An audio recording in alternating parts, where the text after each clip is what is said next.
Now that we went through and looked at how to make edits to exposure and colors and everything, I want to just go through a bunch of photos. These are real photos that I took, and I'm going to just narrate my process so you can see how quickly this actually goes once you get the hang of it, and you can see the actual choices I would make on images. So let's start. I'm going to go back to the beginning of my carousel here. I pulled up my first image. This is more of an environmental image. This is a food truck. You can see when I bring it up with the automatic settings there, get a little bit of the sun up in here. I'm going to bring exposure up a little bit. The sun is going to still probably get blown out if I bring this up further. And then I'm going to also use the presence slider here. This is a little bit different from what we looked at before. I'm going to bring a little of the dehaze setting in here. That's going to get rid of a bit of that sun glare on there. Now I'm going to bring blacks down a bit, and you can see there's kind of a blue cast to this image. So I'm going to go ahead and switch over to an auto white balance. And you can see that really changes the way that the image looks, gets rid of that blue cast. So this is as shot, and this is with it on an auto setting. So that's looking good. We don't need so much sky. Really what I want to see is the people. I want to see the logo on that truck, so I'm going to crop in there at the end of my editing. I'm going to take a look in here, make sure we're pretty nicely focused. Yep, you can see quite a lot of detail. You can even read the sign in the window there. Now I'm going to hit P, mark this as a pick, and I'm going to use the side arrow on my keyboard to go on to the next image. Again, choosing the auto settings here. The exposure here is coming down a little bit, so I actually want to bring it up. I'm going to bring the vibrance and saturation up because it's looking a little bit undersaturated. I'm going to bring the blacks down again. I'm going to bring up contrast a little bit, and I am going to switch this also to an auto white balance. I actually think this is too yellow, so I'm going to go back to my as shot. It's got a bit of a blue cast, but it doesn't really bother me too much. Now this isn't the most interesting composition. We've got this weird jagged little shadow coming out. So I'm going to make a stylistic choice to crop further in. Now this would be an example of if I cropped here, I'm cropping this person totally out of the frame. I don't like to do that because that could change the meaning of the photo. It looks like there's two people here by themselves. I actually want to include the whole scene. So I'm going to make sure I've got that. I'm going to crop in, really emphasize the people in here. So these are not traditional food photos, of course, but it's sort of things adjacent to food. Flag this as a pick. Let's go and do some actual traditional food photos. Here's the fruits of visiting that food truck. This is a lobster roll from Cousin's Maine Lobster. Again, starting with the basic settings. It's keeping the detail in this very white wrapper that was in full sun here, and it's just making the food look kind of bland and boring, which it wasn't. So I'm going to bring the exposure up. I'm going to bring it up about a stop here, and it's going to make the highlights blown out on the side here, which is really not a big problem here. I'm going to bring up the vibrance and saturation. I'm going to bring the blacks down a bit. Now we're starting to really see that beautiful red color of the lobster meat in here. I don't need this little bit down in the corner, so I'm actually going to crop in. I want to still keep the structure of the sandwich. I want to keep a little bit of the Cousins logo in there. I'm going to crop in, and there we go. There's a lovely shot. Another thing that you can do if you want to kind of see where you came from and where you ended up, you can go to View, and we're going to select our different toolbars that we can see here. So actually, sorry, go into Window, and we can go in and see our different toolbars, and we have different options. Now from there, I'm going to go, oops, I lost it. I'm going to go into Panels, and then I'm going to turn on History. And from that History panel, which you'll see over here, I can go see all the steps that I performed. So I can go back to my import. Here's what it looked like. Bland, boring, not cropped, pretty flat. There's the final photo. Vibrant, good saturation, natural colors, realistic. I'm not even going to mess with the white balance because I feel good about that one. I'm going to go ahead and select it. You can look at my other shot here. Fairly similar overall. Let's move on to the next thing.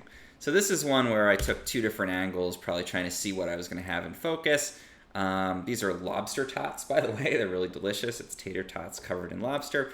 I'm going to bring up the exposure on this. I don't feel great about either of these, honestly. I think I kind of missed the focus. It looks like it's got the logo on the side here in focus and not the rest of this, so I'm not going to edit any of those.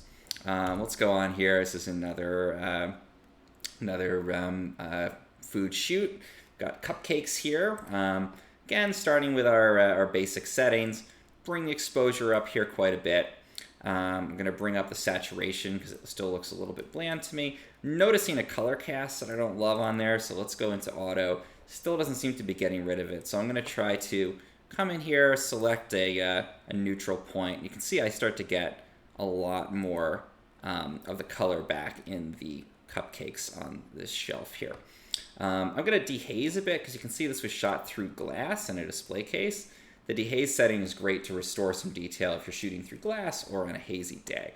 So I'm going to go ahead and bring that in, bring the blacks down a little bit. Still feel like I need a bit more vibrance and saturation on there. Now we're starting to look a little bit better. Now this is one where I'm also going to crop relatively aggressively because I want to get a usable shot out of these beautiful cupcakes, but I don't need the glare on the glass here. So let's do this as a nice detail view of those cupcakes. Now we got the lovely frosting on here. It's nicely composed, and we end up avoiding the issues of that weird reflection on the glass there. So original photo, and then here we got a lovely detail view on here.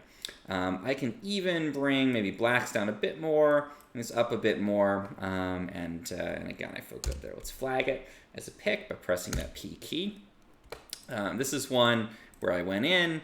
Look at this, it's a little bit unfocused on the top there. Not even gonna mess with it. This one, a little bit better. Still don't love the composition. I don't think that one worked great. This one, let's see if we can get anything out of this. I'm gonna start by cropping this one because I really feel like there's so much negative, not really useful space around this. I'm gonna crop in first just so I can work with what I ultimately want it to be. This one, I put it on auto, staying really dark, probably because there's so much white in the table around here. So I'm gonna bump the exposure way up. The table's gonna end up really blown out. I'm gonna bring up the dehaze. It's gonna restore a bit more detail on here. Blacks down, a little more saturation. This feels like one that would look really cool with a vignette to just get a little bit more focus on that cupcake. Still not wonderful. Let me see if I can actually tweak the colors a little bit by just, again, selecting part of that table as a neutral point.